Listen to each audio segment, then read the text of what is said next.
अस्सलाम वालेकुम। इस वीडियो के अंदर हम चैप्टर नंबर 23 डिस्कस करेंगे, Africa grinning of the Sahara. तो चलें स्टार्ट करते हैं। ग्रीनिंग ऑफ द सहारा, सहारा के बारे में हम जानते हैं। सहारा जो है वो एक डेजर्ट है। तो अगर इसकी ग्रीनिंग की बात हो रही है, इसके अंदर एक बहुत इंपॉर्टेंट क्वेश्चन आता है कि will North Africa will become green again in near future, या will Sahara will become green again in near future. तो इसी क्वेश्चन के अंदर हमें एक बात पता चलती है, अगेन जब वर्ड आ गया इट मीन्स कि ये जो सहारा जो कि अब डेजर्ट है, ये एक टाइम पे पहले ग्रीन था। ठीक है, तो इस वीडियो के अंदर हम डिस्कस करेंगे कि जब ये सहारा ग्रीन था तब क्या वेदर कंडीशंस थी और क्या वजह बनी कि वो सहारा आज डेजर्ट फॉर्म में है, और क्या फ्यूचर में ये दोबारा से ग्रीन हो सकता है या नहीं हो सकता, और अगर हो सकता है तो कैसे हो सकता है। तो ये सारा हम इसके अंदर डिस्कस करेंगे। सबसे पहले हम देख लेते हैं Africa hotspot of non linear atmosphere vegetation interaction.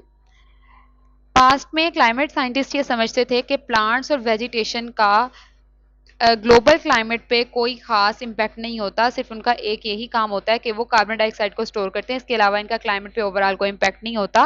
लेकिन अब हमें पता चलता है कि कुछ रीजन्स के अंदर, जैसे कि नॉर्थ अफ्रीका, जो कि अभी हम सहारा की बात करें, यहाँ पर हम देखते हैं कि वेजिटेशन का वेदर पैटर्न्स के ऊपर अफेक्ट होता है। ठीक है, तो वो आगे हम इसके अंदर मजीद हम डिस्कस करेंगे तो हमें पता चलेगा। वैसे मैं अगर सिंपल वे में बताऊं तो वेजिटेशन का सिंपल ये भी इफेक्ट होता है कि जैसे जितनी ज़्यादा वेजिटेशन होंगे, जितने ज़्यादा प्लांट्स होंगे, तो वाटर वेपर्स वो ज़्यादा रिलीज करेंगे, जो कि कंडेंस होकर क्लाउड बनाएंगे और रेनफॉल उतना ही ज़्यादा होगा। ठीक है, तो एक साइंटिस्ट जिसका नाम चर्ने था, इन 1975 ने सजेस्ट किया कि जो सैंडी डेजर्ट हैं उनका उनका जो एल्बेडो है वो ज़्यादा होता है, यानी उनकी रिफ्लेक्टिविटी ज़्यादा होती है। एल्बेडो का मतलब क्या होता है? किसी भी सरफेस का एल्बेडो मतलब ये कि वो सरफेस कितनी सनलाइट जो है वो रिफ्लेक्ट करती है। तो इट मीन्स सैंडी डेजर्ट जो है वो ज़्यादा सनलाइट को रिफ्लेक्ट करते हैं। ठीक है, तो जब वो ज़्यादा सनलाइट को रिफ्लेक्ट करते हैं, ज़्यादा हीट को रिफ्लेक्ट करते हैं, तो इट मीन्स वो इनकी सरफेस क्या होगी? इनकी सरफेस कोल्ड होगी। ठीक है, तो उसने कहा कि इसकी वजह से जो है वो डेजर्ट जो है वो स्टेबलाइज रहते हैं। ठीक है, और तो अब आगे हम इस चीज़ को समझने की कोशिश करते हैं, और उसके अलावा इसकी वजह से एयर की मूवमेंट पे भी अफेक्ट होता है। तो ये सारा हम डिस्कस करते हैं किस तरह से होता है। तो अभी जब हमने बात की कि सैंडी डेजर्ट का अल्बेडो जो है वो हाई होता है। ठीक है, तो यानी रिफ्लेक्टिविटी उसकी ज़्यादा होती है। रिफ्लेक्टिविटी ज़्यादा होने का मतलब है कि सरफेस क्या होगी? उसकी कोल्ड सरफेस होगी। ठीक है, जब ज़्यादा हीट को रिफ्लेक्ट कर देगी। तो जब सरफेस कोल्ड होती है ना कोई भी, तो उस सरफेस के ऊपर जो एयर होती है, ठीक है, वो क्या होती है? वो सिंक कर जाती है। ठीक है, यानी कि एयर बैठ जाती है वहां पर उस सरफेस पे। यही अगर सरफेस हॉट होगी तो वो एयर उसके ऊपर जो होगी ना वो राइज कर जाती है। ठीक है, तो जब ये सिंक कर जाएगी तो वहां पर एरिया ऑफ हाई प्रेशर बन जाएगा। ठीक है, एक प्रेशर ग्रेडियंट वहां पर बन जाएगा, जिसकी वजह से क्या होगा कि ओशन से विंड आएगी किसकी तरफ? डेजर्ट की तरफ। ठीक है, तो इस तरह से हम देख रहे हैं कि जो वो एयर मूवमेंट है वो इस तरह से इसके अंदर हो रही है। तो अब जो ओशन से जो आ रही है एयर आ रही है, इसमें क्या होगा? इसमें मॉइस्चर होगा। ठीक है, वो मॉइस्चर लेके आएगी, जिसकी वजह से क्या है कि जो सैंडी डेजर्ट है, जो वहां पर मतलब कि सैंड है वहां पर, वो सिंपली डेजर्ट जो है वो स्टेबलाइज्ड रहेगा। ठीक है, और उसके अलावा वहां वहां पर जो है वो स्टॉर्म्स वगैरह जो है वो नहीं आएंगे। ठीक हो गया। अच्छा, बाद में कंप्यूटर मॉडल्स ने ये शो किया कि एटमॉस्फेयर और लैंड कवर का जो इंटरेक्शन है नॉर्थ अफ्रीका के अंदर, ये कॉम्प्लेक्स और नॉन लीनियर है। इसका क्या मतलब है? इसका मतलब ये कि वेजिटेशन के अंदर कोई बिल्कुल छोटा सा भी चेंज आएगा तो उससे भी क्लाइमेट पे बहुत ज़्यादा असर पड़ सकता है। यानी कि ये बाद में पता चला, पहले समझा जाता था कि वेजिटेशन का कोई असर नहीं होता, लेकिन बाद में कंप्यूटर मॉडल से ये पता चला कि वेजिटेशन में ज़रा सा भी चेंज आएगा तो उससे जो है क्लाइमेट पे बहुत ज़्यादा असर पड़ सकता है। ठीक है, और उसके अलावा इन मॉडल से ये भी पता चला कि if North Africa had more vegetation instead of desert, it could lead to a greener Sahara and a wetter climate. यानी कि जितनी ज्यादा वेजिटेशन होगी उतना ज्यादा ग्रीन सहारा होगा, ये तो ऑब्वियस सी बात है, और उसकी वजह से क्लाइमेट भी वेटर होगा। जाहिर सी बात है, जितने ज्यादा प्लांट्स होंगे वो उतना ज्यादा जो है वाटर वेपर्स को रिलीज करेंगे। ठीक है, अच्छा, different atmosphere vegetation models also support the idea of multiple solutions or outcomes depending on the initial condition। अच्छा, अब ये जो multiple equilibrium का जो concept है, इसका मतलब क्या है? इसका मतलब ये है कि same set of initial conditions हो सकती हैं, लेकिन उनके जो आउटकम्स हैं वो डिफरेंट हो सकते हैं। ठीक है, यानी कि सेम कंडीशंस के बाद जो है वो डिफरेंट आउटकम्स हो सकते हैं। और इसी कॉन्सेप्ट से जो है हम सहल रीजन के अंदर हम रेनफॉल वेरिएशंस को स्टडी करते हैं। वो मैं अब आगे आपको बताऊंगी कि किस तरह से ये सारा होता है। ठीक है, ये बुक के अंदर तो इतनी डिटेल में नहीं बताया हुआ, लेकिन हमें समझने के लिए इसको देखना पड़ेगा। सबसे पहले हम देख लेते हैं कि सहल रीजन क्या है। ये एक सेमी एरिड रीजन है। ठीक है, सेमी एरिड रीजन है और यहाँ पर मतलब थोड़ी बहुत रेन होती है, लेकिन ये कम्प्लीटली मतलब कि ड्राई नहीं है। ठीक है, अच्छा, अब इसके बारे में अब यहाँ पर हम बात कर रहे हैं। अब यहाँ पर हम बात कर रहे हैं कि इसके अंदर जो वेरिएशंस इन रेनफॉल है, इसके बारे में हम बात कर रहे हैं। अच्छा, अब ये जो सहल रीजन है ना, इसकी दो स्टेट्स हैं। ठीक है, यहाँ पर मैं इसका शॉर्टकट कर ली, सहल रीजन है, इसकी दो स्टेट्स हो सकती हैं। ठीक है, जैसे भी हमने कहा कि डिफरेंट आउटकम्स हो सकते हैं ना डिफरेंट कंडीशंस के, तो दो स्टेट इसकी हो सकती हैं। एक ग्रीन स्टेट हो सकती है इसकी, और एक इसकी डेजर्ट स्टेट हो सकती है। ठीक हो गया। अब क्या होगा कि जब ज्यादा रेनफॉल होगा, ठीक है, जब रेनफॉल ज्यादा होगा तो इट मींस कि कौन सी स्टेट होगी, ग्रीन स्टेट होगी। ठीक है, जब रेनफॉल जो है वो कम होगा तो इट मींस क्या, कौन सी स्टेट होगी, डेजर्ट स्टेट होगी। लेकिन एक दफा यानी कि क्या है कि रेनफॉल की बेस पे ये डिफरेंट इस रीजन की स्टेट्स हो सकती हैं। ठीक है, तो क्या है कि एक दफा ये डेजर्ट डेजर्ट से जब ये क्या कहते हैं, ग्रीन में, यानी कि अगर डेजर्ट है और वहां पर रेनफॉल इंक्रीज हो गया तो वो ये ग्रीन एरिया हो गया। ठीक हो गया। लेकिन वंस क्या कहते हैं, इसकी जो है वो डेजर्ट के अंदर ट्रांजिशन हो जाए ना, तो इसको दोबारा ग्रीन करना जो है, ये इसका दोबारा ग्रीन में कन्वर्ट होना जरा ज्यादा मुश्किल होता है। ठीक है, अच्छा, अब इसकी जो वल्नरेबिलिटी है, यानी कि ये कितना सेंसिटिव है, ये भी इन रीजन्स पे डिपेंड करता है। यानी कि अगर ये ग्रीन स्टेट के अंदर है तो ये जो क्लाइमेट चेंज है उससे जो है वो रिजिलियंट होगा ये ज्यादा। ठीक है, और अगर जो है ये डेजर्ट वाला है तो इसका मतलब क्या है कि ये ज्यादा सेंसिटिव होगा, ज्यादा वल्नरेबल होगा क्लाइमेट चेंज से। तो इस तरह से हम देख सकते हैं कि डिफरेंट जो है वो कंडीशंस के डिफरेंट आउटकम्स हो सकते हैं सेम ही जगह पर। ठीक है, एक ही जगह है, वहां पर हम देख रहे हैं कि अगर इनिशियल कंडीशंस थोड़ी सी डिफरेंट हैं, जैसे ग्रीन अगर अगर मतलब ग्रीनरी ज्यादा है, सॉरी रेनफॉल ज्यादा है या रेनफॉल कम है, तो उसकी बेस पर डिफरेंट जो है वो आउटकम्स हो सकते हैं और वहां पर बिल्कुल डिफरेंट सिनेरियो हो सकता है। अच्छा, नेक्स्ट आ जाता है अफ्रीकन वेट पीरियड।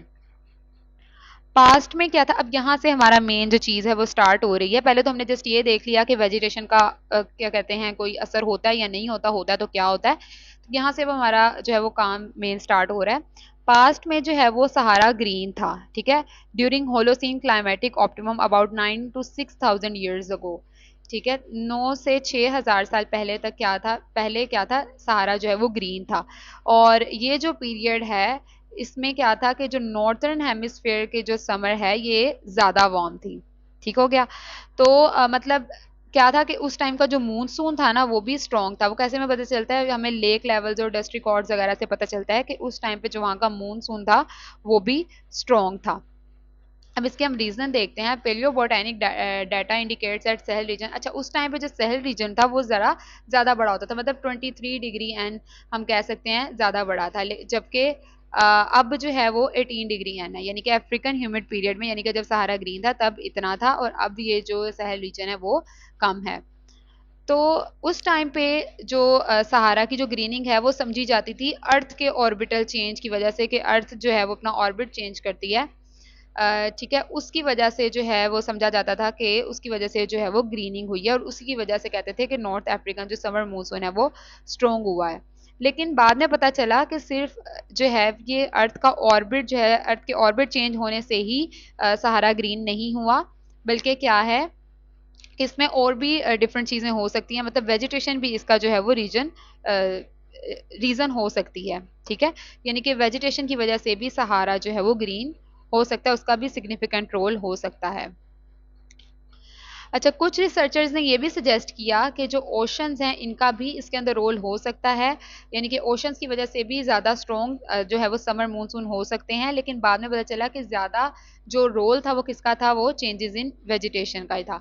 अच्छा, अब यहाँ पर आपका एक क्वेश्चन आएगा कि ये समर मूनसून के ज़्यादा होने से हम ये क्यों कह रहे हैं कि ग्रीनिंग जो है वो ज़्यादा होगी। ऑब्वियसली जब मूनसून ज़्यादा होगा, रेनफॉल ज़्यादा होगा, तो उतनी ज़्यादा जो है वो वेजिटेशन होगी, उतना ज़्यादा जो है वो प्लांट ग्रो करेंगे। ठीक है, और ये एक पॉजिटिव फीडबैक मैकेनिज्म होगा। यानी कि क्या है, जितने ज़्यादा प्लांट ग्रो करेंगे वो उतना ज़्यादा मॉइस्चर रिलीज करेंगे, जिसकी वजह से मजीद रेनफॉल होगा। ठीक है, तो उसकी वजह से जो ग्रीनिंग है वो ज़्यादा से ज़्यादा होती गई। तो ये अब आपकी जो मैं अब आपको बताने लगी हूँ, ये मैं इजी करके बताने लगी हूँ। ये जो सारा अभी हमने 3-4 पॉइंट्स देखे हैं, इसका मतलब क्या है कि किस तरह से ग्रीनिंग ऑफ सहारा हुआ था, ये भी हमें क्लियरली इसके अंदर हमें पता चलेगा कि ऑर्बिटल फोर्सिंग की वजह से, यानी कि अर्थ के ऑर्बिट के चेंज होने की वजह से जो नॉर्थ अफ्रीकन समर मानसून है वो स्ट्रॉन्ग हो गया। ठीक है, जिसकी वजह से जब मानसून स्ट्रॉन्ग हुआ तो इट मीन्स के सहारा में रेनफॉल ज्यादा हुआ। अब ये जो मैं आपको ये जो पॉइंट्स बता रही हूँ, ये बुक के अंदर नहीं लिखे हुए, ये मैं आपको समझाने के लिए, आप चाहें तो ये अपने क्वेश्चन के अंदर ऐड कर सकते हैं। तो अब ये जो रेनफॉल इंक्रीज हुआ, जिसकी इसकी वजह से क्या हुआ, प्लांट्स ज्यादा ग्रो किए सहारा के अंदर, जिसकी वजह से वो जो रीजन है वो वेजिटेटेड हो गया, वहां पर ज्यादा वेजिटेशन हो गई। अब वेजिटेशन ने जो है वो और वाटर वेपर्स रिलीज किए। ठीक है, जिसकी वजह से समर मानसून और ज्यादा स्ट्रॉन्ग हो गया। तो मतलब कि ये एक पॉजिटिव फीडबैक बन गया, जिसकी वजह से सहारा जो है वो ग्रीन हो गया, ग्रीनिंग जो है वो ज्यादा से ज्यादा होती गई। अच्छा, नेक्स्ट आ जाता है abrupt changes in north Africa. तो अबाउट 6000 ईयर्स अगो सहारा जो है वो काफ़ी डिफरेंट था। ठीक है, और बहुत ज़्यादा ग्रीन था अब की निस्बत, यानी कि अब की निस्बत अगर हम 6000 साल पहले देखें तब भी सहारा अब वाले सहारा से डिफरेंट था। तो अलेक्जेंडर वॉन हम्बोल्ट ने 1849 में एक थ्योरी दी थी कि aridification of North Africa was caused by a strong oceanic impact. He believe that in the distant past a powerful Atlantic ocean gyre oceanic gyre flooded the Sahara washing away vegetation and fertile soil. तो अभी तक हमने ये पढ़ा कि grinning of सहारा कैसे हुई। अब हमने आगे, अब इस पॉइंट के अंदर, इस हेडिंग के अंदर हम ये पढ़ रहे हैं कि दोबारा ये जो सहारा जिस फॉर्म में अब है, जैसे ये कैसे हुआ, यानी कि ये सहरा में कैसे कन्वर्ट हुआ जब वहां पर इतनी ग्रीनरी थी। ठीक है, तो ये जो अलेक्जेंडर है, इसने 1849 में एक थ्योरी दी थी। इसका मतलब क्या था कि एरिडिफिकेशन जो है वो स्ट्रॉन्ग ओशनिक इम्पैक्ट की वजह से हुई है। अब यहाँ पर हम देखते हैं एरिडिफिकेशन क्या है। एरिडिफिकेशन क्या मतलब क्या है कि वो जो रीजन है वो उसके ड्राई होने के प्रोसेस को हम क्या कहते हैं, एरिडिफिकेशन कहते हैं। ठीक है, और यहाँ पर एक और हमने टर्म पढ़ी अटलांटिक ओशनिक गायर। ये जो है वो system of rotating current in ocean. तो सिंपल वर्ड्स में अगर मैं आपको बताऊं तो इसका मतलब क्या था कि जो नॉर्थ अफ्रीका की एरिडिफिकेशन हुई है, यानी कि नॉर्थ अफ्रीका ये जो ड्राई हुआ है, यानी ग्रीन से दोबारा डेजर्ट के अंदर कन्वर्ट हुआ है, ये स्ट्रॉन्ग ओशनिक इम्पैक्ट की वजह से, स्ट्रॉन्ग ओशनिक करंट्स की वजह से हुआ है। उसका मतलब ये था कि एक पावरफुल ओशनिक करंट ने क्या किया, वहां से मतलब पानी इतना तेजी से आया और जिसकी वजह से उस एरिया में, मतलब कि उस एरिया में फ्लड आ गया समझ लें। ठीक है, और उसने अपने साथ सारी जो वेजिटेशन है, सारी जो फर्टाइल सोइल है जिसके अंदर प्लांट्स ग्रो कर रहे थे, वो सारी वॉश अवे हो गई वहां से। ठीक है, तो जिसकी वजह से जो है ये सहरा में कन्वर्ट हो गया। ये एक थ्योरी थी। ठीक है, दूसरी थ्योरी जो है वो क्लॉसन ने दी थी 1999 में। उसने कहा था कि जो ग्रीन नॉर्थ अफ्रीका से जो है वो अब जो सहारा बना है, ये वेजिटेशन की वजह से ही हुआ है। ठीक है, ये देखें, इसने बिल्कुल डिफरेंट बात कर दी।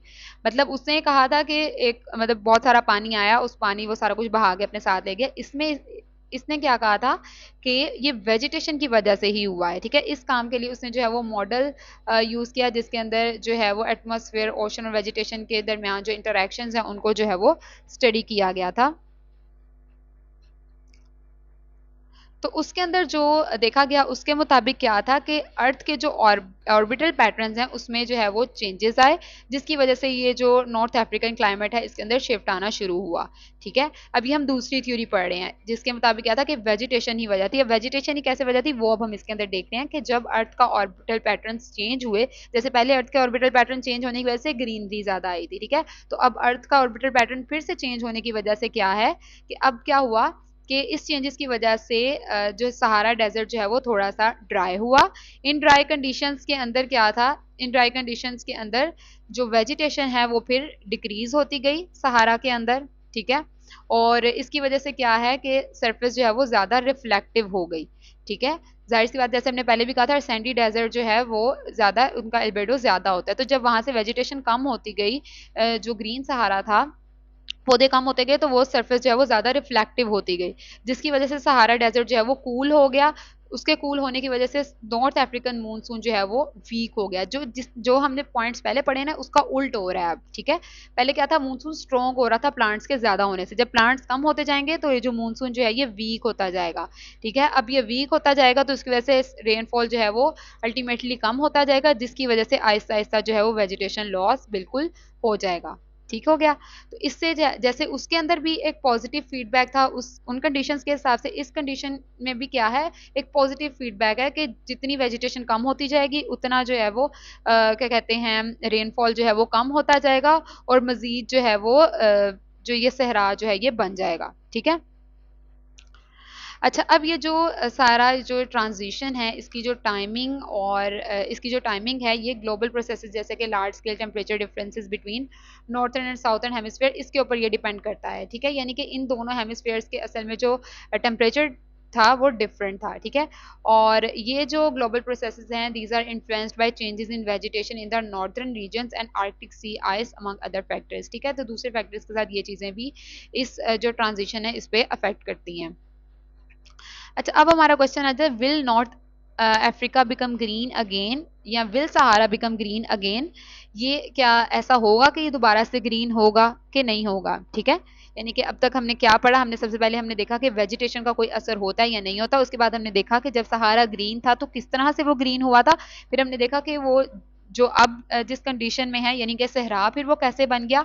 और अब हमने देखना कि क्या ये दोबारा से ऐसा टाइम आएगा कि ये ग्रीन होगा या नहीं होगा। तो पैट्रिक ने 1990 में कहा था कि अगर जिस तरह से ग्रीन हाउस इफेक्ट के बारे में हम जानते हैं कि ग्रीन हाउस इफेक्ट अब इसकी वजह से ग्लोबल वार्मिंग होती जा रही है, कार्बन डाइऑक्साइड ज़्यादा होती जा रही है, जिसकी वजह से अर्थ का जो टेम्परेचर है वो ज़्यादा होता जा रहा है। ठीक है, तो उसने कहा था कि इसकी वजह से जो है वो सहारा ग्रीन हो सकता है। ठीक है, होलोसिन क्लाइमेटिक ऑप्टिमम के जैसा, यानी कि उस टाइम की जब वेदर कंडीशन उस तरह की वेदर कंडीशंस हो जाएंगी तो उस तरह से तो उस हिसाब से जो है वो मतलब कि सहारा जो है वो ग्रीन हो सकता है। कुछ जो क्लाइमेट मॉडल्स हैं उन्होंने ये भी प्रिडिक्ट किया था कि जैसे जैसे एटमॉस्फेरिक कार्बन डाइऑक्साइड इंक्रीज होगी तो अफ्रीकन ट्रॉपिक्स के अंदर जो है वो रेन ज़्यादा होगी और सूडान के अंदर जो है वो क्या कहते हैं, सॉरी, अफ्रीकन ट्रॉपिक्स और सूडान के अंदर रेन ज़्यादा होगी और सब ट्रॉपिक्स के अंदर जो है वो रेन कम होगी। ठीक है। अच्छा, अगर अब हम अब के सहारा की बात करें तो मॉडल्स जो हैं वो हमें मिक्स्ड रिजल्ट देते हैं, यानी कि कुछ मॉडल्स के मुताबिक जो है वो रेन ज़्यादा होगी और कुछ मॉडल्स के मुताबिक जो है वो रेन कम होगी। ठीक है, तो लेकिन अगर क्या होगा, if precipitation were to increase in today's Sahara due to higher carbon dioxide level, it could be amplified by the interaction between atmosphere and vegetation। इसका मतलब क्या है, अगर सहारा जो है वो वेट होता है, फॉर एग्जांपल अगर प्रेसिपिटेशन ज़्यादा होती है तो प्लांट्स जो है वो दोबारा से ग्रो करना शुरू हो जाएंगे, जिसकी वजह से ज़्यादा वेपर्स बनेंगे। ठीक है, और ज़्यादा रेन होगी, यानी कि फिर वही वाला जो है वो सीन स्टार्ट हो जाएगा। उसी तरह से पॉजिटिव फीडबैक होगा और जो है वो सहारा जो है वो ग्रीन होगा। अच्छा, इसके अंदर एक और पॉइंट मैं ऐड करना चाहूँगी कि जिस तरह हमने अर्थ के ऑर्बिट की बात की, तो ये एक कुछ साल होते हैं, उन सालों के बाद जो है वो अर्थ का जो है वो ऑर्बिट चेंज होता है। ठीक है, तो जैसे पहले था उसमें कुछ साल, यानी कि वो जब टाइम पीरियड गुजर गया तो अर्थ का ऑर्बिट चेंज हुआ तो हमने देखा कि वो जो डेजर्ट फॉर्म में चला गया। ठीक है, इसी तरह से जब अब वो साल कंप्लीट हो जाएंगे तो उसके बाद क्या होगा, अर्थ का ऑर्बिट फिर से जो है वो चेंज होगा। ठीक है, और उसके चेंज होने की वजह से सहारा फिर से जो है वो ग्रीन होगा। ठीक है, लेकिन अभी हम बात ये कर रहे हैं कि और जल्दी कैसे हो सकता है, यानी कि नियर फ्यूचर में क्या ये हो सकता है या नहीं हो सकता, तो इसलिए हम इसके अंदर जो है वो कार्बन डाइऑक्साइड लेवल्स की ही सिर्फ बात करें, क्योंकि इस टाइम अभी यही है कि कार्बन डाइऑक्साइड लेवल बहुत ज़्यादा इंक्रीज होता जा रहा है, तो इसकी वजह से हम देखते हैं कि ये हो सकता है कि नहीं। अच्छा, ongoing sensitivity tests suggest that some expansion of vegetation into today's Sahara is theoretically possible if carbon dioxide concentrations significantly increase and if factors like grazing does not disrupt vegetation growth के, ये इसी सूरत में हो सकता है कि अगर carbon dioxide की कंसंट्रेशन जो है वो बहुत ज़्यादा इंक्रीज हो और उसके अलावा वहाँ पर आकर कोई भी एनिमल्स वगैरह ग्रेजिंग ना करे, वेजिटेशन जो है वो सही से वहाँ पर हो सके, ग्रोथ हो सके, तो जो है इस तरह से हो सकता है। ठीक है, तो ये कार्बन डाइऑक्साइड की कंसंट्रेशन पे डिपेंड करता है कि कितनी कार्बन डाइऑक्साइड की कंसंट्रेशन होगी, उसी हिसाब से जो है ये ग्रीनिंग जो प्रोसेस है वो उतना ही फास्ट होगा। ठीक है, so depending on the rate of carbon dioxide concentration changes, the greening process could be relatively fast, covering up to 1/10 of the Sahara's area per decade. अच्छा, यहाँ पर हमें एक और चीज़ को देखना है कि जो सहारा ग्रीन हो रहा है, हम ये नहीं कह सकते कि जब मिड होलोसीन यानी कि पहले जो सहारा ग्रीन था सेम उसी तरह होगा, नहीं, ऐसा नहीं है। ये उस टाइम का सिनेरियो डिफरेंट था, इस टाइम का सिनेरियो डिफरेंट है, तो ये सेम जो है वो ये जो चेंजेस है ये उस तरह की जो है वो ये चेंजिंग नहीं होगी, ये डिफरेंट होगी। ठीक है, यानी कि जैसे पहले ये ग्रीन था उस तरह का ग्रीन ये अब नहीं होगा। सो global climate change patterns and the mechanism causing the grinning differ between the two scenarios and the extent of vegetation change in north Africa is less then in the mid Holocene climate. वही बात के जितना पहले था green उतना अब ये green नहीं होगा। ठीक है, तो हमें अपने क्वेश्चन का आंसर मिल गया कि सहारा जो है वो नियर फ्यूचर में ग्रीन हो सकता है, कि अगर क्या है कि कार्बन डाइऑक्साइड की कंसंट्रेशन जो है वो उसमें जो है वो सिग्निफिकेंट चेंज आए और ग्रेजिंग वगैरह वहाँ पर कोई एनिमल्स वगैरह ना करें। ठीक है, तो इस तरह से जो है वो सहारा दोबारा से ग्रीन हो सकता है। ठीक है, तो उम्मीद है आपको इस टॉपिक की अच्छे से समझ आई होगी। अगर आपको इसमें किसी भी किस्म की कोई कन्फ्यूजन है तो आप कमेंट सेक्शन में पूछ सकते हैं, और उसके अलावा अगर आपको इसकी अच्छे से समझ आई है तो मुझे कमेंट सेक्शन में ज़रूर बताएं, और आपको कोई क्वेश्चन वगैरह हो तो आप इंस्टाग्राम वगैरह पे डिस्कस कर सकते हैं। Thank you.